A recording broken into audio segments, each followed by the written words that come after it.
வணக்கம் மாணவ செல்வங்களே, வெல்கம் டு ஸ்மார்ட் அகாடமி.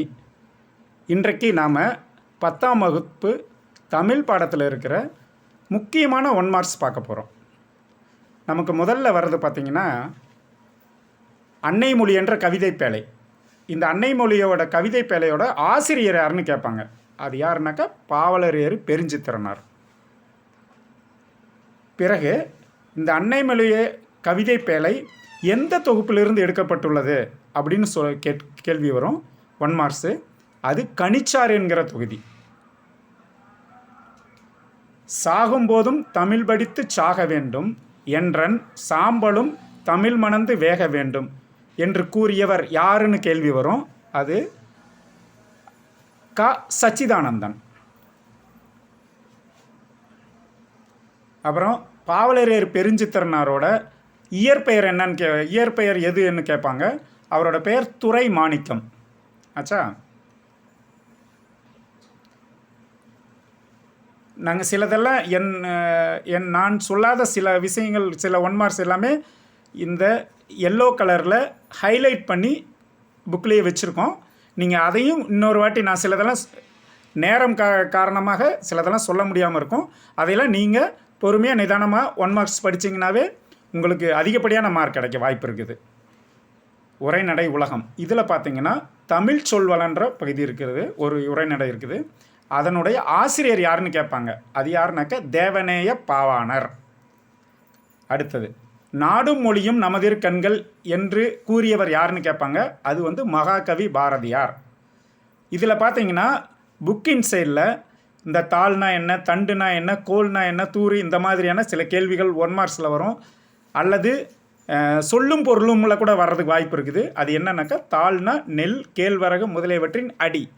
அதே மாதிரி தூறு அப்படின்னா குத்துச்செடி, புதர் முதலியவற்றின் அடி. அதே மாதிரி களி, தட்டு, அடி, இந்த மாதிரி வருது. இது எல்லாமே பல தேர்வுகளில் உங்களுக்கு ரிட்டன் வந்த கேள்விகள் தான். பார்த்திங்கன்னா களின்னா கரும்பின் அடி, களைனா மூங்கிலின் அடி, அரும்பு அப்படின்னா பூவின் தோற்ற நிலை, செம்மல்ங்கிறது ஏற்கனவே வந்திருக்குது. பூவின் வாடிய நிலை, பூ வாடின ஒரு நிலைமை இருக்கும்ல, அதுக்கு பேர் செம்மல். அப்புறம் இனுக்குன்னா குச்சியின் பிரிவு, சினை வந்திருக்குது ஏற்கனவே, கிளையின் பிரிவு, கட்டை காய்ந்த கொம்பும் கவையும் அடி. அப்புறம் வெங்களி அது வந்திருக்குது, காய்ந்த களி. அப்புறம் திருவள்ளுவர் தவச்சாலை. இதில் பார்த்தீங்கன்னா யார் இவர் அப்படின்ற ஒரு கிரே கலரில் ஒரு பாக்ஸ் இருக்கும். அதுலேயும் சில நேரங்களில் 1 மார்க்ஸ் வர ஆரம்பிக்கும். திருவள்ளுவர் தவச்சாலைவே நிறுவியவர் யாருன்னு வரும். அவர் பாவாணர் தான்.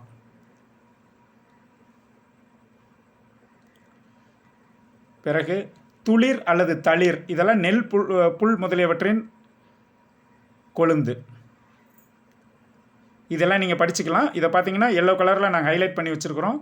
அதை விட முக்கியமான கொஸ்டின், இந்த தெரியுமான்ற ஒரு கிரே கலர் பாக்ஸ் இருக்கும். இந்த மாதிரி எல்லா பாடத்தினோட எல்லா பகுதியிலும் இருக்கும். இதை நீங்கள் ரொம்ப முக்கியமாக படிக்கணும். ஏன்னா இதில் இருந்தால் 1 மார்க்ஸ் நிறைய கேட்பாங்க. புக்கின் சைடு உலகத்திலேயே ஒரு மொழிக்காக உலக மாநாடு நடத்திய முதல் நாடு மலேசியா.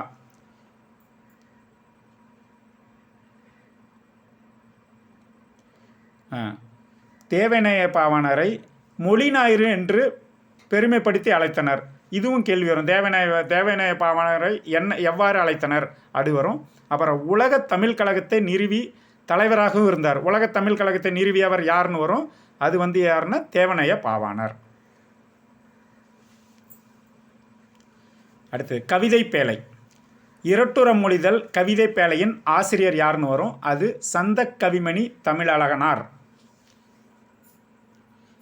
அப்புறம் சொல்லும் பொருளும், புத்தகத்தில் இருக்கிற எல்லா சொல்லும் பொருளும் படிக்க வேண்டியது இருக்குது. கொஞ்சம் பொறுமையாக படித்தீங்கன்னா அது உங்களுக்கு ஈஸியாக மார்க்கை கொடுக்கும். ஏன்னா சொல்லும் பொருள் 2 மார்க்குகள் உங்களுக்கு கிடைக்கும். அப்புறம் இரட்டுற மொழிதல் அணியின் இன்னொரு பெயர், அதாவது வேறு பெயர் அப்படின்னாக்கா அது சிலேடை அணி. இதுவும் நிறைய கேள்வித்தாளில் வந்திருக்குது. சந்தக்கவிமணி யார் அப்படின்னு வரும். அது தமிழழகனார். இவரோட இயற்பெயர் எதுன்னு கூட வரும். அது சண்முக சுந்தரம். இவர் 12 சிற்றிலக்கிய நூல்களையும் எழுதியிருக்கிறார், இலக்கியங்களை எழுதியிருக்கிறார் நூல்கள். அடுத்தது விரிவானம். உரைநடையின் அணிநலன்கள் என்ற விரிவானத்தின் ஆசிரியர் யாருன்னு கேட்பாங்க. இது எழில் முதல்வன். அப்புறம் முதலில் தமிழில் உருவாக்கப்பட்ட தமிழ் கணினி, அதனுடைய பெயர் என்னன்னாக்கா திருவள்ளுவர். அது பேரே திருவள்ளுவர் தான். அது எந்த வருஷம் உருவாக்கப்பட்டது அப்படின்னாக்கா 1983. அப்புறம் அந்த புக்கு இன்சைடுக்குள்ளே பார்த்தீங்கன்னா சில ஆங்கில எழுத்துக்கள் இருக்கும், அதுக்கு தமிழ் அர்த்தம் அப்படின்னா நீங்கள் பாருங்கள், ஹைலைட் பண்ணி வச்சுருக்குறோம். இணை ஒப்பு, அது வந்து அனால்ஜி. அதே மாதிரி இன்னும் ஒரு 4-5 கொஸ்டின் இருக்கும். ஆக்சிமோரான் அப்படின்னா சொல் முரண். ஆன்டிதீசிஸ் அப்படின்னாக்கா எதிரினை இசைவு. முரண்படு மெய்மை அப்படின்னா பேரடாக்ஸ். உச்சநிலைனா கிளைமேக்ஸ். இதெல்லாமே 1 மார்க்கில் வர வேண்டிய இதுக்கு தான் ஏற்கனவே நிறையா முறை வந்திருக்குது. அடுத்தது எழில் முதல்வன் வந்து ராமலிங்கம் வந்து எழில் முதல்வன் என்ற பெயரால் அழைக்கப்பட்டார். இதுவும் கேள்வி வந்திருக்குது. இவர் புதிய உரைநடை என்னும் நூலுக்காக சாகித்ய அகாடமி விருதும் வாங்கியிருக்கிறாரு. இதுவும் கேள்வி வந்திருக்கிறது.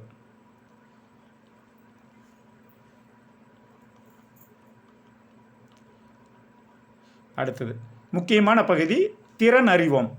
இந்த முதல் இயலிருந்து தான் 10ஆம் வகுப்பு மாணவர்களுக்கு அதிகப்படியான கேள்விகள் இது வரைக்கும் வந்திருக்குது. இப்போ இதற்கு முன்னைய காலங்களில் இதுக்கு முன்னாடி ஆனுவல் கொஸ்டின் பேப்பர் பார்த்தீங்கன்னாலும் சரி, ஆஃப் இயர்லி பார்த்தீங்கன்னாலும், கோட்டைலி பார்த்தீங்கன்னாலும் இந்த முதல் இயலில் தான் வந்து அதிகப்படியான கேள்விகள் வந்திருக்குது. 1 மார்க்ஸும் சரி, 2 மார்க்ஸு 5 மார்க்ஸ் எல்லாமே வந்திருக்குது. அதில் பார்த்தீங்கன்னா இந்த பலவுள் தெரிக ரொம்ப முக்கியம். மெத்த வணிகலன் எனும் தொடரில் தமிழழகனார் குறிப்பிடுவது அது அப்படின்னா அதுக்குண்டான ஆன்சர் வந்து வணிக கப்பல்களும் 50 காப்பியங்களும்.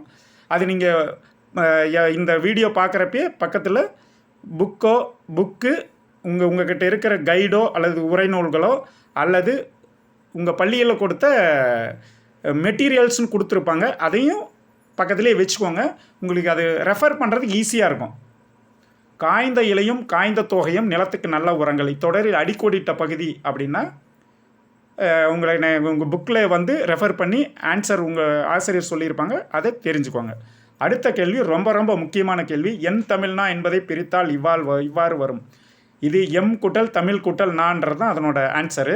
இது அடிக்கடி கேள்வித்தாளில் கேட்கப்பட்ட கேள்வி, நிறைய முறை கேள்வி கேட்டிருக்கு. நீங்கள் கொஸ்டின் பேப்பரை பார்த்தீங்கன்னா இதனோட இம்பார்ட்டன்ஸ் உங்களுக்கு புரியும். அடுத்தது கேட்டவர் மகிழ பாடிய பாடல் இது. இத்தொடரில் இடம்பெற்றுள்ள தொழிற்பெயரும் வினையாளனின் பெயரும் முறையே அப்படின்றாங்க. அப்படி என்றால் இதில் 2 கொஸ்டின் இருக்குது. தொழிற்பெயர்ன்ற ஒரு கொஸ்டினும் வினையாளனையும் பெயர்னு ஒரு கொஸ்டின் இருக்குது. தொழிற்பெயருங்கிறது பாடல், வினையாளனின் பெயருங்கிறது கேட்டவர். இது உங்கள் ஆசிரியர் உங்களுக்கு சொல்லி கொடுத்து நீங்கள் கவனிக்காமல் கூட இருந்திருக்கலாம். இதை நான் சொல்கிறப்ப நீங்கள் கவனிச்சுக்கங்க. ரொம்ப ரொம்ப முக்கியமான கொஸ்டின்.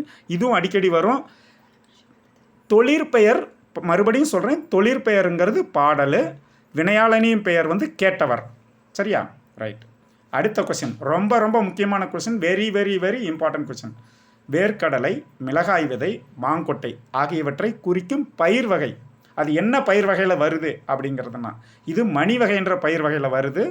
இது வந்து பல ஒரு 20-30 கொஸ்டினில் இந்த கொஸ்டின் வந்திருக்குது. போன வருட கொஸ்டின் பேப்பர்லாம் பார்த்திங்கன்னா அதில் கண்டிப்பாக இது இருக்குது.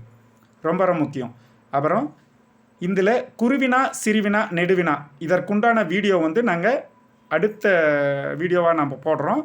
அது வந்து நானோ அல்லது எங்கள் குழுவில் இருக்கிற இன்னொரு ஆசிரியரோ அதை உங்களுக்கு விளக்கமாக இம்பார்ட்டன்ட் கொஸ்டின் கொடுப்பாங்க. அதையும் நீங்கள் வந்து பார்க்கலாம்.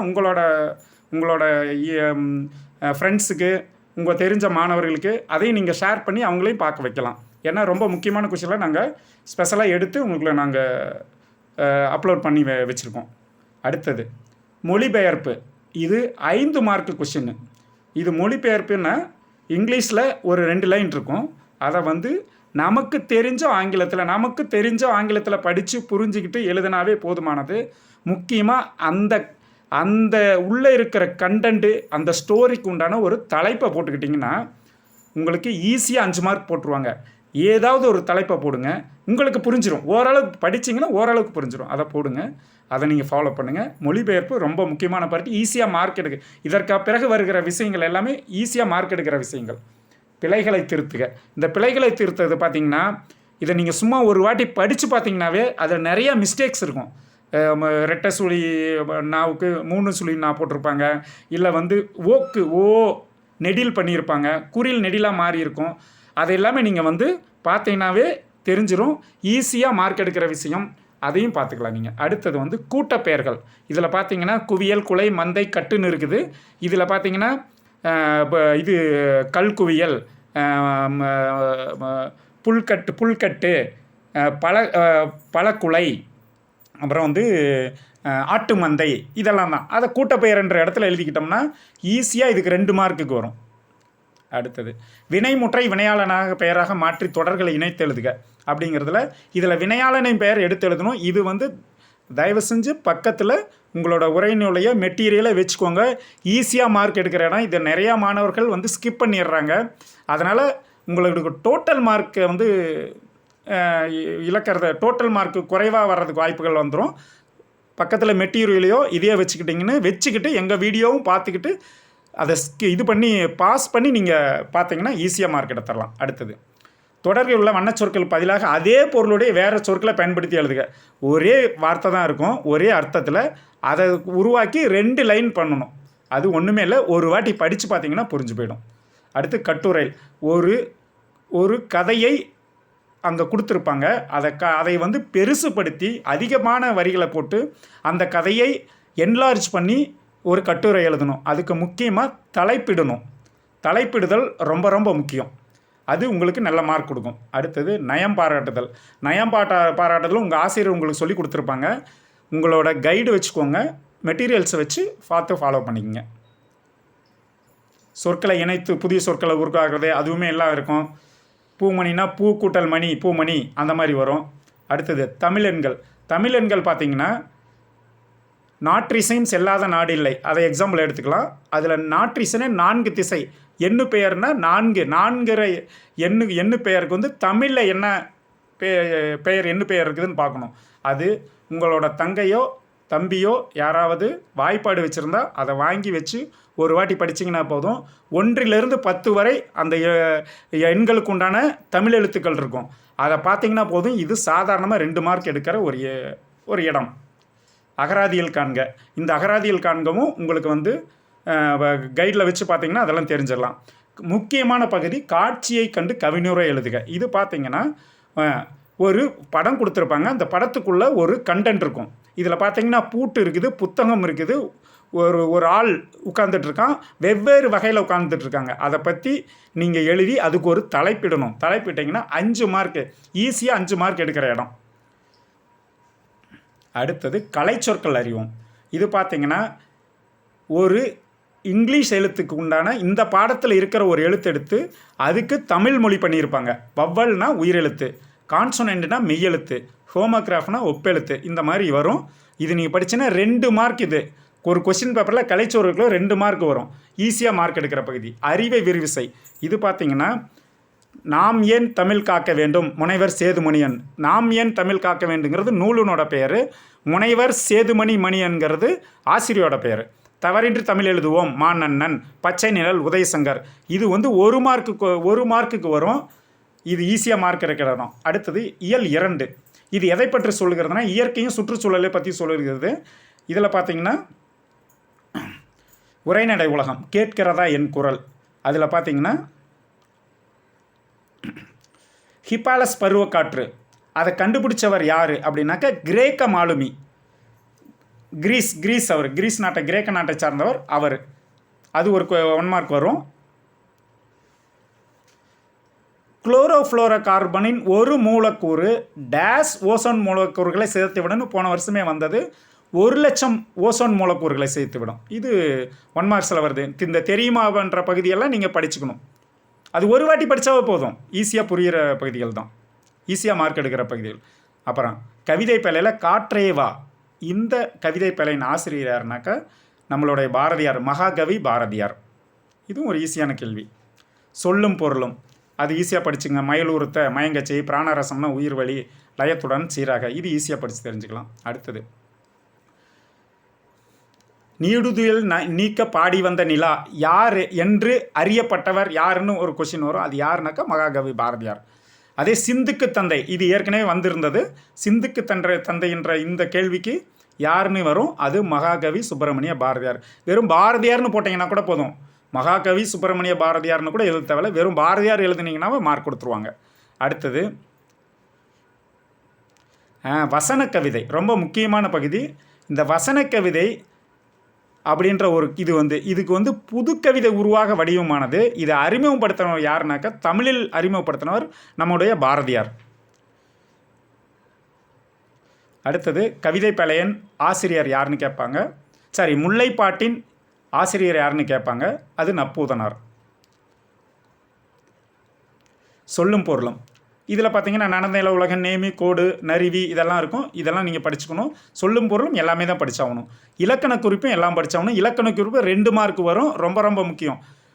அதாவது சொல்லும் பொருளும் 2 மார்க்கு, இலக்கண குறிப்பு 2 மார்க்கு, பகுபத உறுப்பு இலக்கணம் 2 மார்க்கு. பாருங்கள், இதே பேஜில் உங்களுக்கு 6 மார்க்குக்கு உண்டான விடைகள் இங்கே இருக்குது.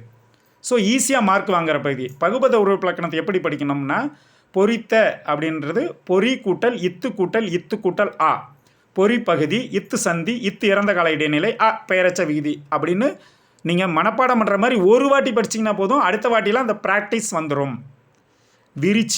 விரிச்சிங்க தான் நற்சொல் கேட்டல். அது உங்கள் ஆசிரியர் உங்களுக்கு சொல்லி கொடுத்துருப்பாங்க. விரிச்சின்னா நற்சொல் கேட்டதல், அது மட்டும் தெரிஞ்சுக்கோங்க.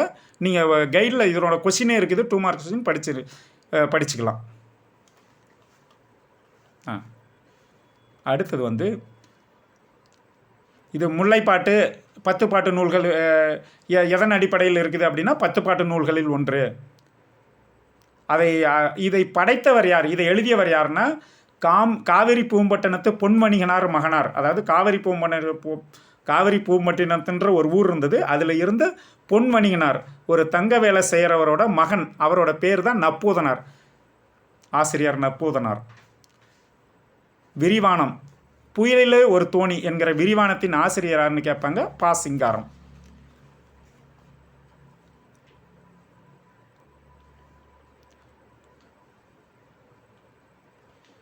கப்பித்தான், தலைமை. கப்பித்தான்னா யாருன்னா கேப்டன், கப்பல் ஓட்டுற கேப்டன் இருக்காரு இல்லையா, அவர் தலைமை மாலுமி. தொங்கான் அப்படின்னா கப்பல். அந்த காலத்தில் செந்தமிழ் அது தொங்கான்ற பெயரால் அழைக்கப்பட்டது.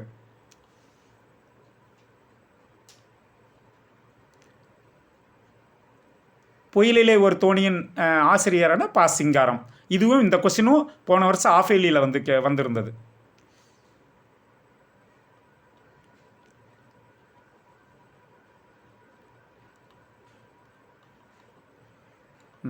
அடுத்தது பார்த்திங்கன்னா 2ஆம் இயலுக்கு உண்டான திறன் அறிவோம். இதெல்லாம் பார்த்துக்கலாம் நீங்கள். இது 1 மார்க்ஸ் தான். நீங்கள் இதை பார்த்தேனே கைடை வச்சு படிச்சிங்கன்னாவே புரிஞ்சிடும். இதில் எல்லாமே ரொம்ப முக்கியம். ரொம்ப ரொம்ப முக்கியமான ஒரு இது இருக்குது. இந்த விடையை பொறுத்துக, இந்த பொறுத்தெழுதல், கொண்டல், கோடை, வாடை, தென்றல், மேற்கு, தெற்கு, கிழக்கு, வடக்கு, இது அப்படியே 2-3 முறை கொஸ்டின் பேப்பரில் வந்திருக்குது. நானே என்னோடய மாணவர்களுக்கு இதை பற்றி நான் அடிக்கடி சொல்லுவேன் நான். அப்புறம் பெரிய மீசை சிரித்தார், இந்த வண்ணச்சொலுக்கான தொகை எதுன்றதும் அடிக்கடி வர்ற கொஸ்டின். வசன கவிதை,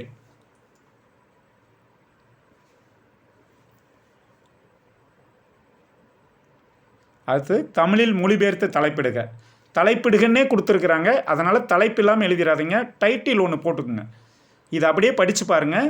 உங்களுக்கு புரிஞ்ச விஷயத்தை அப்படியே தமிழில் மாற்றி எழுதுங்க. அப்படி இல்லைன்னா கைடையோ ஒரு மெட்டீரியலோ பக்கத்தில் வச்சுக்கோங்க, அதை வச்சு படிங்க. இதுக்கு தலைப்பு கண்டிப்பாக போடுங்க. தலைப்புக்கு 1 மார்க் கிடைக்கும். மொத்தம் 5 மார்க்கு. இந்த மொழிபெயர்ப்புக்கு 4 மார்க்கும், தலைப்புக்கு 1 மார்க்கும். ஸோ உங்களுக்கு 5 மார்க்கு கிடச்சிரும். சொற்களில் மறைந்துள்ள தொகைகளை அடையாளம் கண்டு எழுதுக அப்படின்னு சொல்கிறாங்க. அதாவது பண்பு தொகையா, வினைத்தொகையா, அன்மொழி தொகை, இதெல்லாம் கண்டுபிடிச்சி எழுதணும். இது புக்கில் கைடில் உங்களுக்கு விளக்கம் கொடுக்கப்பட்டிருக்கும். செய்திகளை படித்து வினாக்களுக்கு விடை எழுதுக. இது என்னன்னாக்கா ஒரு பெரிய பேராகிராஃப் ஒன்று கொடுத்துருப்பாங்க, சம்மரி மாதிரி. அதில் இருந்து படித்து பார்த்து கொஷின் எழுதுறது தான். நீங்கள் ஒரு வாட்டி நீங்கள் கொஷின் எப்படி வந்திருந்தாலும் சரி ஒரு வாட்டி முழுவதுமாக படிச்சிட்டிங்கனாவே இதில் இருக்கிற 5 மார்க்கும் ஈஸியாக எடுத்துடலாம். இது ஒன்றும் மனப்பாடம் பண்ண வேண்டிய அவசியம் இருக்கிற பகுதியெல்லாம் கிடையாது. ஒரே வாட்டி உங்களுக்கு தெரிஞ்ச தமிழில் நீங்கள் படிச்சிட்டிங்கன்னா, உங்களுக்கு தெரிஞ்ச மொழி ஆர்வத்தில் படிச்சிங்கன்னா போதும், ஈஸியாக 5 மார்க் அட்டன் பண்ணிடலாம். வாழ்த்து மடல் அது உங்களுக்கு ஆசிரியர் சொல்லி கொடுத்துருப்பாங்க, கைடை பார்த்துக்கோங்க. புதிரை விடைவிக்குதல் அதுவும் பார்த்தீங்கன்னா இந்த ஒவ்வொரு 2 லைன்லேயும் அந்த ரெட்டை லைன்லேயும் புதிர் ஒன்று இருக்கும். அந்த புதிரை நீங்கள் வந்து கைடில் பார்த்தீங்கன்னா தெரியும், அது காடா, புதுமையா, விண்மீனா, காற்றா, நறுமணமான்னு தெரிஞ்சிடும். தொடர்களை படித்து தலைப்பிலகை எடுத்து எழுதுக. இந்த தொடரை படித்து இதுக்கு தலைப்பை எடுத்து எழுதணும், தலைப்பு கொடுக்கணும். சாதாரணமாக 2 மார்க் கிடைக்கிற இடம் இது. அகராதியில் காண்க, இது 1 மார்க்குக்கு வரும். காட்சியை கண்டு கவினுரை எழுதுக, இது ரொம்ப முக்கியமான பகுதி. இது நான் போன இயல் சொல்கிறப்பையும் சொல்லியிருந்தேன். இது பார்த்தீங்கன்னா ஒருத்தர் படத்தில் இருக்கிறாரு, அவர் ஆக்சிஜன் மாஸ்க் போட்டிருக்கிறாரு, பின்னாடி ஒரு சட்டியில் செடி வச்சுருக்கிறாரு, செடியிலேருந்து வர்ற ஆக்சிஜனை தான் அவர் முகர்ந்து புகிறாரு. அப்படின்னா வருங்காலத்தில் நம்மளை சுற்றி காற்றின் மாசு அதிகரிக்கும் அப்படிங்கிறத இதனோட ஸ்டோரி. இதை நீங்கள் எழுதுகிறப்ப அந்த காற்று மாசை பற்றி தலைப்பு ஒன்று போட்டு காற்று மாசை பற்றி நிறைய மாணவர்கள் நல்ல கவித்துவமான மாணவர்கள் இருப்பீங்க, அவங்க இதை நல்லா ஈஸியாக 5 மார்க் எடுத்துடலாம். ஏன்னா இதில் இந்த படத்தில் அவ்வளோ விஷயம் இருக்குது, நம்மளை சுற்றி மாசு இருக்குது. இது வந்து இன்றைக்கு இருக்கிற இந்த குளோபல் வார்மிங்கை பற்றி சொல்கிற விஷயம். அதனால் நிறையா மாணவர்கள், அதுவும் அரசு பள்ளி மாணவர்கள்லாம் பார்த்திங்கன்னா ரொம்ப நிறைய அதை பற்றி பண்ணிட்டு ரிசர்ச் பண்ணி வச்சுருப்பீங்க. இதை தயவு செஞ்சு ஸ்கிப் பண்ணிடாதீங்க, ஈஸியாக மார்க் எடுக்கிற இடம்.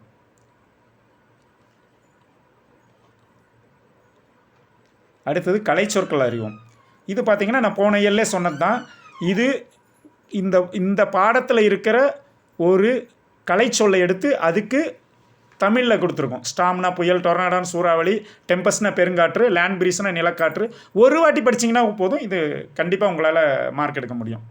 அடுத்தது அறிவை விரிசை. இது வந்து ஒரு புத்தகமும் புத்தகத்துக்கு உண்டான ஆசிரியர் பெயரும். குயில் பாட்டு பாரதியார் எழுதின குயில் பாட்டு, அதுவும் அந்த பறவை போலங்க சா முகமது அலி. இது போன வருஷ ஆனுவலில் வந்தது.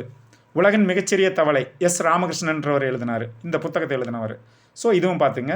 அடுத்தது நமக்கு இயல் 3. இது வந்து பண்பாடு, நம்மளுடைய தமிழர் பண்பாட்டை பற்றி பேசுகிற இயல்.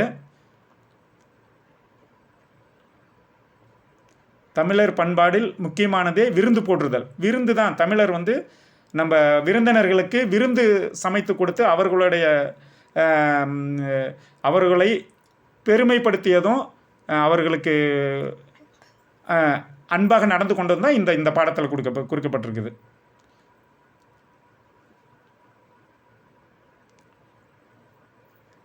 இதில் ஒரு 1 மார்க், ரொம்ப முக்கியமான 1 மார்க் இருக்குது. அமெரிக்காவின் மினசோட்டா தமிழ் சங்கம் அப்படின்னு ஒரு தமிழ் சங்கம் அமெரிக்காவில் இருக்குது. அவங்க வருஷம் வாழை இலை விருந்துன்னு ஒரு விழானே கொண்டாடிட்டு வர்றாங்க. இது எங்கே நடக்குதுன்னு கேள்வி வரும். அதாவது வாழை இலை விருந்து எந்த இடத்தில் வருடம் நடைபெறுகிறதுனா அமெரிக்காவில் இருக்கிற மினசோட்டா தமிழ் சங்கம். மினசோட்டான்னு ஒரு மாகாணம், ஒரு ஸ்டேட் இருக்காங்க, அதனோடது. அடுத்தது காசிக்காண்டம் கவிதை பெலையன். ஆசிரியர் யாருன்னு 1 மார்க் கொஸ்டின் வரும். அதிவீரராம பாண்டியர். படிக்கிறப்பயே நல்லா ப்ரொனவுன்ஸ் பண்ணி படிச்சுக்குங்க. ஒரு வாட்டி 2 வாட்டி படித்தாவே ஈஸியாக வந்துடும், இல்லைன்னா ஸ்பெல்லிங் மிஸ்டேக்ஸ் வந்துடும். சொல்லும் பொருளும் அது படிச்சுக்கோங்க. அருகுறை, முகமன் இது படிச்சுக்கோங்க. அடுத்தது பகுபத உறுப்பிலக்கணம், ஈஸியாக 2 மார்க் எடுக்கிற பகுதி. ஏற்கனவே போன இயல்லையே நான் சொன்னேன். அதேமாதிரி இலக்கண குறிப்பும் 2 மார்க்குக்கு வரும், அதுவும் போன வாட்டியும் சொன்னேன் நான்.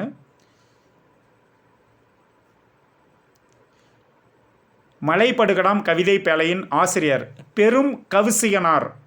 படிக்கிறப்பயே நல்லா வாய் விட்டு தமிழை நல்லா விளக்கமாக படிச்சுங்க. 2வது தடவை வந்து தப்பாக படிக்க வேண்டிய அவசியம் இருக்காது. அப்புறம் சொல்லும் பொருளும். இது சொல்லும் பொருளும் எல்லாமே படிச்சுங்க. இது கொஞ்சம் ஈஸியான சொல்லும் பொருள் தான். பகுபத உறுப்பிலக்கணம் 2 மார்க் வருகிற பகுதி, ஏற்கனவே நம்ம அதை பற்றி பேசியிருக்கோம். இலக்கண குறிப்பு இதுவும் வந்து 2 மார்க் வருகிற பகுதி, இதுவும் ஈஸியாக பேசியிருக்கிறோம். 10 பாட்டு நூல்களில் ஒன்று மலைப்படுகடாம் அப்படின்றது. அதே மாதிரி அதில் எத்தனை அடிகள் இருந்து மலைப்படுகடாம் எத்தனை அடிகளை கொண்டதுன்னு 1 மார்க் கொஸ்டின் வரும். 583 அடிகள். இது கூத்தராற்று படை என்றும் அழைக்கப்படும். கூத்தராற்று படைன்னும் அதுக்கு இன்னொரு பேர் இருக்குது. கோபல்லபுரத்து மக்கள் அப்படின்ற விரிவானம். இது என்னென்னா, கோபல்லபுரத்து மக்கள் விரிவானத்தின் ஆசிரியர் யாருன்னு கேட்பாங்க. நம்ம தமிழ்நாட்டில் பிறந்து தமிழகத்திற்கு பெருமை சேர்த்தவர் மிக முக்கியமான எழுத்தாளர் கி. ராஜநாராயணன், கரிசல் காட்டு எழுத்தாளர்.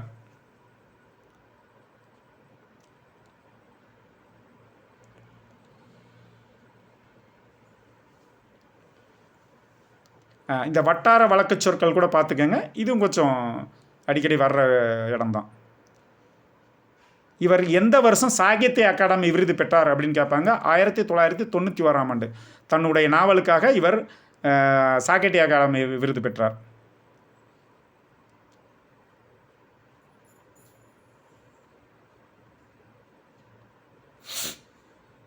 திறனறிவோம்.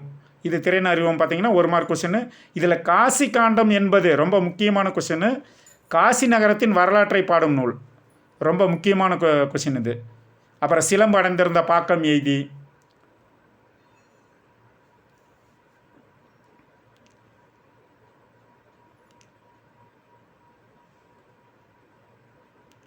மொழிபெயர்ப்ப நம்ம போன ஏழே அதை பற்றி பேசணும். டைட்டில், தலைப்பு ரொம்ப ரொம்ப முக்கியம் மொழிபெயர்ப்புக்கு. சும்மா சிம்பிளாக உங்களுக்கு தெரிஞ்ச இங்கிலீஷில் படிச்சிங்கனாவே உங்களால் ஈஸியாக அந்த 5 மார்க்கில் அட்லீஸ்ட் 4 மார்க் எடுத்துட முடியும். 5 மார்க் எடுக்கிறதுக்கு முயற்சி பண்ணுங்கள், ஆனால் 4 மார்க் எடுக்க முடியும். அப்புறம் பழமொழிகளை நிறைவு செய்க. உப்பில்லா பண்டம் அப்படின்னா டேஷ் கொடுத்துருக்குறாங்க. உப்பில்லா பண்டம் குப்பையிலே. ஒரு பானை சோற்றுக்கு ஒரு சோறு பதம். உப்பிட்டவரை உள்ளளவும் நினை. விருந்தும் மருந்தும் 3 நாட்களுக்கு அப்படின்னு அதெல்லாம் இருக்கும், கைடில் பார்த்துங்க. அளவுக்கு மிஞ்சினால் அமிர்தமும் நஞ்சாகும். இதெல்லாம் எனக்கு தெரிஞ்ச வரைக்கும் நான் சொல்கிறேன், நீங்கள் கைடை வச்சு கொஞ்சம் பார்த்துங்க. பத்தியை படித்து கருத்தை சுருக்கி எழுதுறது. இது எப்படின்னா, ஒரு பேராகிராஃப் மாதிரி கொடுத்துருப்பாங்க, அதில் இருக்கிற கதையை சுருக்கி எழுதணும். இதுவும் 5 மார்க் கொஷினு, ஈஸியாக மார்க் எடுக்கிற விஷயம். இதை அடுத்தது பார்த்தீங்கன்னா கதையாக்குக. ஒரு சின்ன ஒரு 3-4 லைன் கொடுத்துருப்பாங்க, அதை கதையாக பெருசு பண்ணி எழுதணும். அதாவது என்லார்ஜ் பண்ணி எழுதணும். அதை படிச்சிங்கனாவே அதுக்குள்ளே இருக்கிற கதை உங்களுக்கு புரியும். அந்த கதையை வச்சு என்லார்ஜ் பண்ணலாம். அப்புறம் கடிதம், வழக்கம் போல் உங்களுக்கு கடிதம் ஆசிரியர் சொல்லி கொடுத்துருப்பாங்க, அதை நீங்கள் ஃபாலோ பண்ணிக்கலாம். மொழியோடு விளையாடு எல்லாமே உங்களுக்கு ஆசிரியர் சொல்லி கொடுத்துருப்பாங்க, கைடில் இருக்கும். என்ன தான் ஆசிரியர் சொல்லி கொடுத்தாலும் கைடை வச்சு நீங்களாக ஒரு வாட்டி படித்து தெரிஞ்சுங்க. காட்சி கம்யூனிவரை எழுதுக, ரொம்ப முக்கியமான பகுதி. இதில் தலைப்பிடணும், ஏற்கனவே நான் சொல்லியிருக்கேன். இதில் ஒரு கவிதை மாதிரி அது எழுதணும். இதில் பார்த்தீங்கன்னா படத்துக்குள்ளே ஒரு குடிசை வீடு இருக்குது, ஒரு நாய் இருக்குது. அந்த நாய்க்கு ஒரு பெண் குழந்தை உணவு இடுறாங்க, அந்த தட்டில் சாப்பாடு இருக்குது, பின்னாடி மரம் செடி கொடியில் இதெல்லாம் வச்சு நீங்கள் ஒரு கவிதை எழுதுங்க. இந்த பொண் அந்த நாய்க்கு சாப்பாடு விடுறது மனிதாபிமானம். அந்த மனிதாபிமானத்தை பற்றி நீங்கள் இதுனுங்க. கலைச்சொற்கள் அறிவோம். செவ்விலக்கியம், காப்பிய இலக்கியம், பக்தி இலக்கியம், இது என்னன்றது எல்லாமே அதாவதுனோட எல்லா ஆன்சரும் பக்கத்துலேயே இருக்குது. அதே மாதிரி அறிவை விரிவு செய். திருக்குறள் தெளிவுரை அது வ.உ. சிதம்பரம் எழுதுனது. சிறுவர் நாடோடி கதைகள் கி. ராஜநாராயணன் எழுதுனது. 6ஆம் திணை மருத்துவர் கு. சிவராமனை பற்றி நீங்கள் யூடியூப்பில் நிறைய பார்த்துருப்பீங்க. அவர் இந்த திணை வகைகள், இயற்கை உணவை பற்றி நிறையா பேசியிருப்பார். அவரே தான். இன்றைக்கும் அவர் எல்லாரும் அறியப்படுகிற மருத்துவராக இருக்கிறாரு. நன்றி மாணவர்களே. இதுவரை எங்களுடைய வீடியோவை கேட்டு உங்களை நல்ல கல்வியில் நல்ல மேன்மேலும் வளர வாழ்த்துக்கள். எங்களுடைய ஸ்மார்ட் அகாடமி சேனலை சப்ஸ்கிரைப் செய்யவும். நன்றி மாணவர்களே.